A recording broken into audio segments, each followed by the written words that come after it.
So why did the scarecrow leave his job? He heard it was a dead-end position.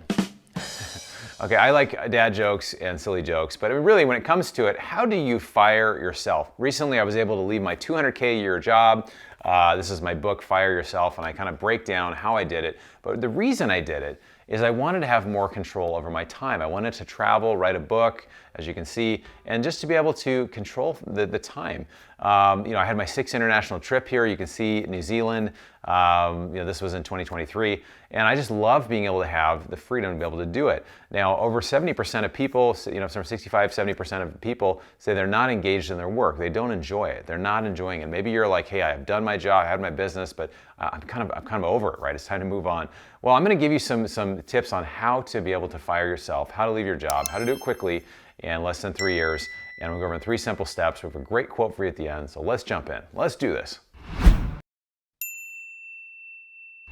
All right, so my name is Bronson Hill. I'm the CEO of Bronson Equity. We do multifamily apartments like this. We have ATM machines, car washes, oil and gas. We've raised over $40 million in equity from retail investors just like you to be able to get passive cash flow. And that's what we're going to talk about today. So I'm not an investment advisor anymore. I'm not your investment advisor, so get your own advice. This is just educational. So really, what is your rat race number? Right? We talk about a rat race number. I was making $200K a year as a medical sales guy, right? I was going in with doctors and with scrubs on. I was going in and doing this, and I enjoyed the job, but I didn't have the freedom over my time, and that's what I wanted, right? And so I realized I didn't need $200K to live. I live pretty simply. With about $60 or $70K a year, I could live on that, right? I could have enough to pay for my housing, I could pay for my car, I could pay for insurance, I could pay for some travel and food and all this. It was basically enough. So again, there's a couple numbers here. You have your income number, but you have your rat race number. Once you cover your rat race number with your expenses, you're free, right? You have the choice if you want to go to work. Maybe you own a business and you're like, hey, if I sell my business, what do I do? Like, how do I make money, right? So to be able to have money to cover your expenses, that's really a skill to learn how to do that. Now, there's 2 parts of this equation. One is earning more, right? You can earn more money, or you can earn passively. You can find ways to earn where you're covering your baseline whether you work or not. There's also one of spending less. If you're spending, $20K a month on your lifestyle, maybe if you cut it down to $10K, right? Could you find a way to cover your expenses? And again, it may not be that you necessarily need to leave your job right now, but it gives you the ability to leave if you need to or you want to. We don't know if we'll become disabled. We don't know if a family member will be disabled. We'll have to travel for other reasons. If we'll just want to have a change of season, something will happen. Life happens. So being able to have that flexibility where you don't have to work is a huge benefit. As I mentioned, I love traveling. 6 international trips in 2023. I'm already planning Guatemala and Portugal and hopefully Nepal in 2024. So again, I love being able to do it because being able to travel because I know my expenses are going to be covered and what I do is not dependent on my location, right?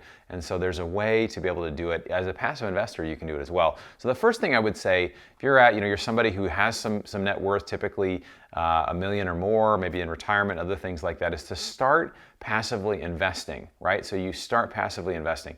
Now that sounds kind of weird, right? If you're used to stocks and bonds, I remember I've had over 1,500 one-on-one phone calls with high net worth investors. I think of a physician, I tell a story, sometimes he's worth over $5 million, has his own practice. He's only in stocks and bonds, he is a money person. It feels weird to put money in a private deal. That just doesn't feel, it feels unusual.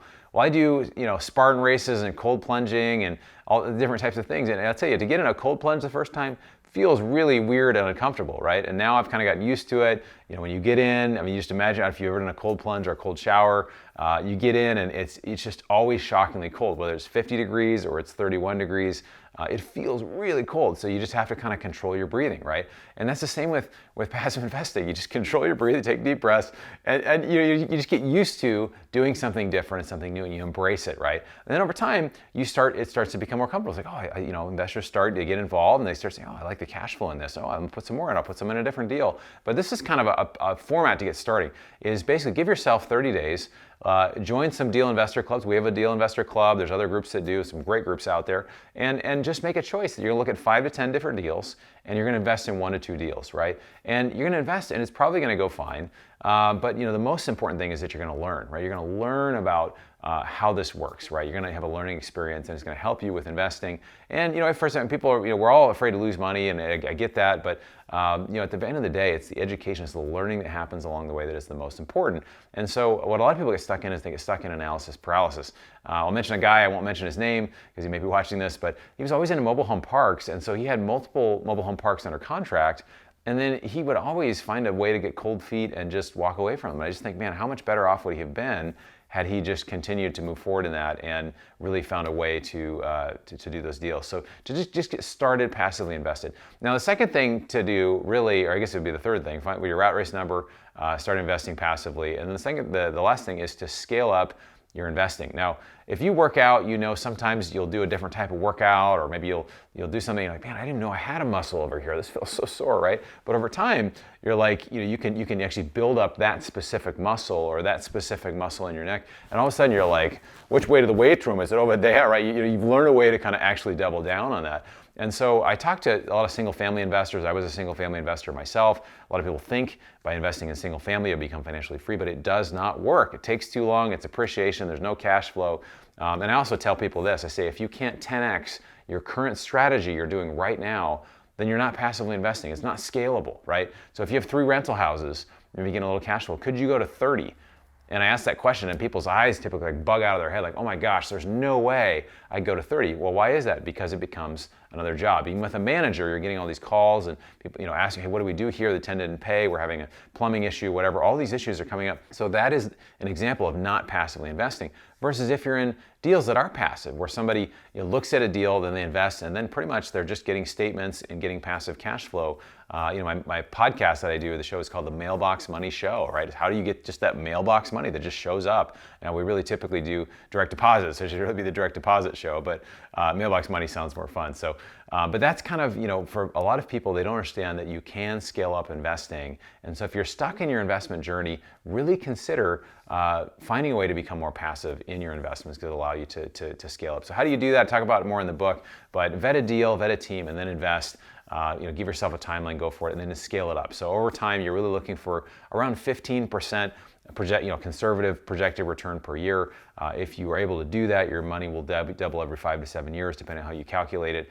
And the goal is to replace your income. And I remember when I did that a few years ago, I was like, oh, I'm free. I don't have to go to work. I go to work because I want to, not because I have to. And it really kind of changed the way that I looked at things.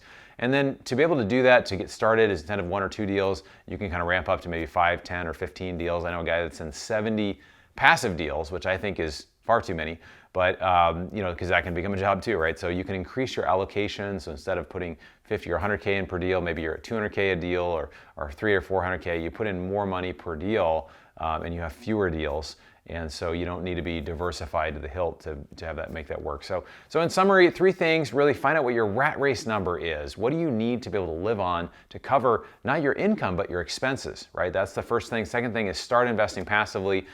Give yourself 30 days, invest in 1 or 2 deals, and then scale it up, right? Work on that investment muscle, get stronger, and go for it. I want to share this quote with you from Al-Karim Nasser. It says, you should fire yourself before you get fired. Now, you may have a business, maybe you think I can't relate with that, but there will be things that come up. Sometimes a business will struggle or something will happen, and if you don't know how to, as Warren Buffett says, make money while you sleep, you will work until you die. Ironically, Warren Buffett works in his 90s. He's still working, right? He says he tap dances to work. So find something you love, but having the ability to not have to work is incredibly, incredibly valuable. It can really free you up. So I really do hope that for you, my friend, that you are able to fire yourself, or at least have the option to, if you wanted to pursue things the way you want, right? That it's not just gobs and gobs of money, or Scrooge McDuck swimming in piles of money. There's this old cartoon about that. It's about having freedom over your time, so you can do the things and spend time with the people that you want to, right? So I hope that for you.